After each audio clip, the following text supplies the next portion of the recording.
성도 여러분 안녕하십니까? 2023년 2월 7일 화요 새벽 말씀 함께 나누겠습니다. 함께 나누실 하나님 말씀은 마태복음 9장 1절에서 13절까지입니다. 본문에서는 예수님이 중풍병자를 고치시고 세리 마태를 부르신 사건이 기록되어 있습니다. 본문을 통해서 예수님은 죄를 사하시는 권세를 가지신 분으로 죄인을 구원하기 위해 오셨음에 대해 묵상하겠습니다. 첫째 묵상할 내용은 예수님은 죄를 사하시는 분이다 라는 것입니다. 본문 1절 보시면 예수께서 배에 오르사 건너가 본 동네에 이르시니 라고 하였습니다.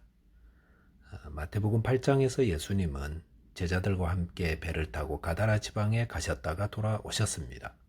그리고 본문 2절에 보시면 침상에 누운 중풍병자를 사람들이 데리고 오거늘 예수께서 그들의 믿음을 보시고 중풍병자에게 이르시되 작은 자야 안심하라 내 죄사함을 받았느니라 라고 하였습니다. 가버나움에 돌아오셨을 때 어떤 사람들이 중풍병자를 예수님께 데리고 왔다고 했습니다. 그들은 침상에 누운 중풍병자를 데리고 왔는데 예수님은 그들의 믿음을 보시고 중풍병자에게 작은 자야 안심하라 내 죄사함을 받았느니라 라고 하였습니다. 여기서 예수님이 안심하라 라고 하신 것은 당시 중풍병은 하나님의 벌을 받은 것으로 여겨져서 이 중풍병자가 깊은 죄책감에 빠져 있었기 때문이라 할 수 있습니다. 그리고 예수님은 중풍병자에게 내 죄사함을 받았느니라 라고 하였습니다.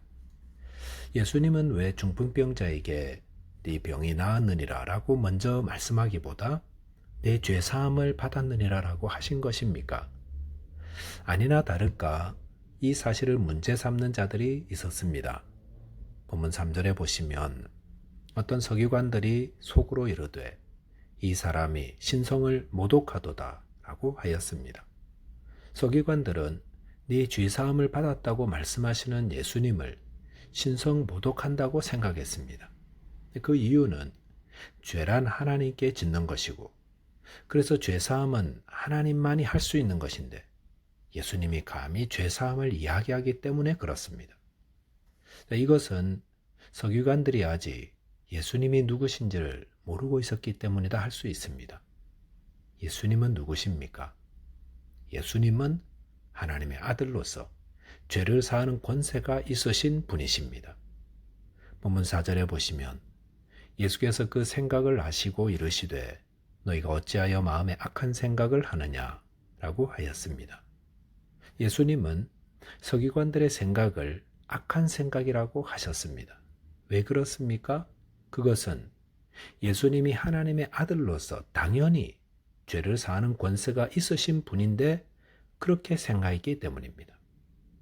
본문 5절에 보시면 내 죄사함을 받았느니라 하는 말과 일어나 걸어가라 하는 말 중에 어느 것이 쉽겠느냐라고 하셨습니다. 중풍병자를 두고 내 죄사함을 받았다라는 말과 일어나 걸어가라 하는 말 중에 어떤 말이 더 쉬운 말이겠습니까? 둘 다 어렵지만 더 쉬운 것은 죄사함을 받았다라는 말일 것입니다. 왜냐하면 그것은 증명할 필요가 없기 때문입니다. 반면에 중풍병자에게 일어나 걸어가라 하는 말은 당장 증명되어야 하는 것이기에 더 어렵습니다.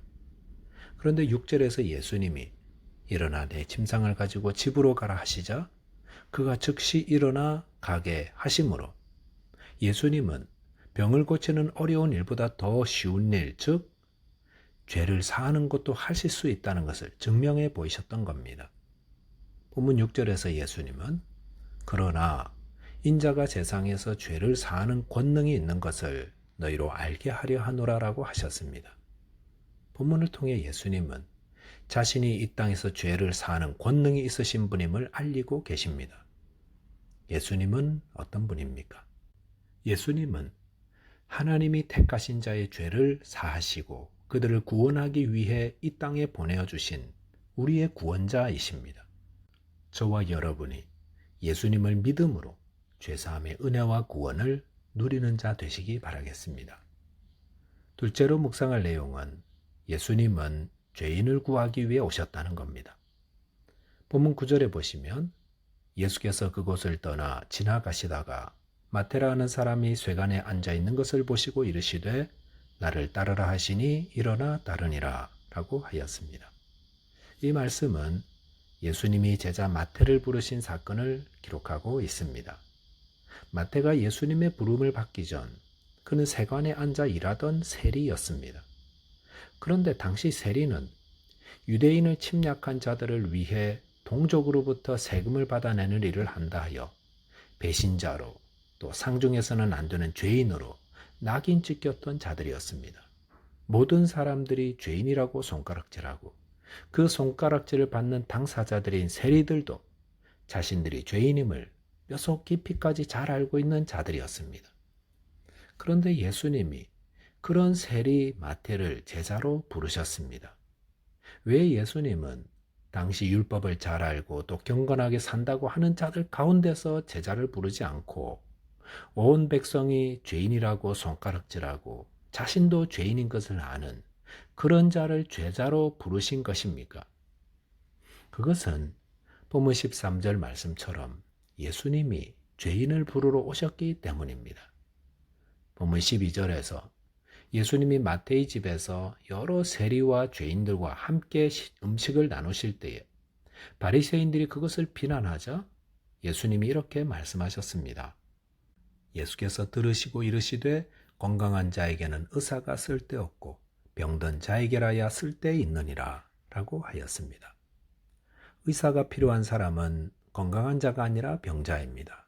마찬가지로 예수님이 이 땅에 오신 것은 죄로 인해 몸과 마음과 영혼이 병들어 멸망케 될 죄인들을 고치러 오셨음을 말씀하는 것입니다. 마태가 왜 예수님의 제자로 부름을 받은 것입니까?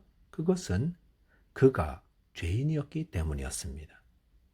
군대에서는 주일날 교회 갈 사람을 기독교 환자라고 부릅니다. 환자라고 부르는 것은 아마도 의무대를 갈 때 모습과 닮았기 때문 같습니다. 몸이 아파 의무대를 갈 때에도 모여서 출발하는데 교회 가려면 함께 모여서 가기 때문에 그런 것 같습니다. 그런데 그 말이 참 복음적인 것 같습니다. 우리 기독교인들은 환자입니다. 병자입니다. 죄로 인해 우리 몸과 마음과 삶이 병든 병자들입니다. 그리고 병자이기 때문에 예수님이 우리를 찾아오셨고 우리를 고쳐주시는 것입니다. 본문 13절에 보시면 너희는 가서 내가 긍휼을 원하고 제사를 원하지 아니하노라 하신 뜻이 무엇인지 배우라. 나는 의인을 부르러 온 것이 아니요 죄인을 부르러 왔노라 하시니라 라고 하였습니다. 호세아 6장 6절에 보시면 하나님은 제사보다 긍휼을 원하신다 하였습니다. 제사란 타락한 죄인들을 향한 하나님의 긍휼의 표현입니다. 죄인들이 어떻게 거룩하신 하나님께 나올 수 있습니까? 하지만 하나님이 죄인들을 불쌍히 여기셔서 제사를 통해 나오게 하셨던 겁니다. 그러므로 제사는 하나님의 긍휼에 근거한 것이다 라고 할 수 있습니다. 그러므로 제사 지내면서 형식만 잘 갖추었다고 다 되는 것이 아니라 하나님의 긍휼하심을 기억해야 한다는 것입니다. 이런 맥락에서 하나님의 아들께서 이 땅에 오신 것을 이해해야 합니다. 예수님은 우리를 불쌍히 여기셔서 오신 것입니다. 죄로 인해 병들고 멸망당할 죄인들이 구원을 얻는 것은 하나님이 우리를 불쌍히 여김을 통해서입니다. 하나님이 우리를 불쌍히 여겨 그의 아들 예수님을 구원자로 보내어 그를 믿는 자마다 죄사함과 영생을 얻게 하신 것입니다. 이 복된 소식을 오늘 죄인이라고 소문난 세리 마태를 제자로 부르시는 사건을 통해 보여주신 것입니다. 말씀을 정리하겠습니다. 예수님은 죄인을 불러 구원하기 위해 오신 우리의 구원자이십니다. 그러므로 이 예수님 앞에 자신의 죄인됨을 고백하며 은혜를 구하는 저와 여러분 되시기 바라겠습니다. 기도하겠습니다. 하나님 아버지, 저희 죄인들을 불쌍히 여기사 독생자 예수님을 이 땅에 보내신 하나님 감사합니다. 우리 죄를 사하시는 예수님을 믿음으로 저희 모두 하나님의 구원의 은혜를 누리게 하여 주옵소서. 예수 그리스도 이름으로 기도하옵나이다. 아멘. 오늘도 주 안에서 승리하는 하루 되시기 바라겠습니다.